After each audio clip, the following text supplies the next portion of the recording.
Alors, à l'éducation nationale, Gabriel Attal, qui remplace le funeste, le catastrophique Pap Ndiaye, on va pas le regretter, hein, qui a duré à peu près 1 an. Alors, ils ont un point commun déjà, Attal et Pap Ndiaye, c'est l'école alsacienne.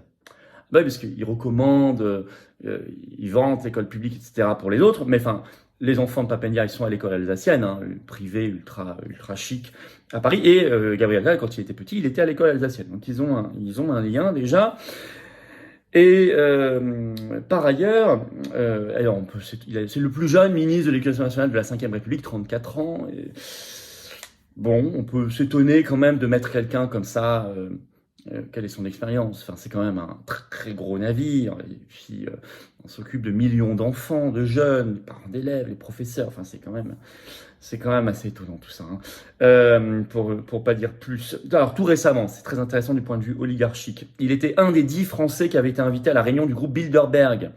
C'était du 18 au 21 mai dernier au Portugal. Il était invité aux côtés par exemple d'Édouard Philippe, mais aussi du PDG d'AXA ou du numéro 1 de l'OTAN, Jens Stoltenberg, etc.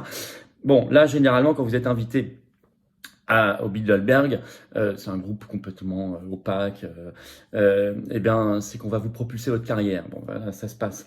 Alors, c'est aussi un cénacle très mondialiste. Donc, il va porter évidemment un programme mondialiste pour détruire encore davantage l'école et le pays. Ça, il n'y a pas de doute là-dessus. Quoi qu'ils disent maintenant, c'est évident. Alors, c'est aussi le règne du mensonge quand même, hein. Moi, je me souviens, il y a toujours la vidéo en ligne de ce qu'il déclarait, Gabriel Attal, en février 2021, sur le pass sanitaire, je le cite, hein.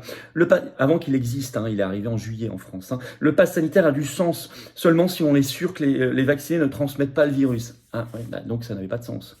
Il aurait été bien de ne pas dire l'inverse quelques mois plus tard. Bon.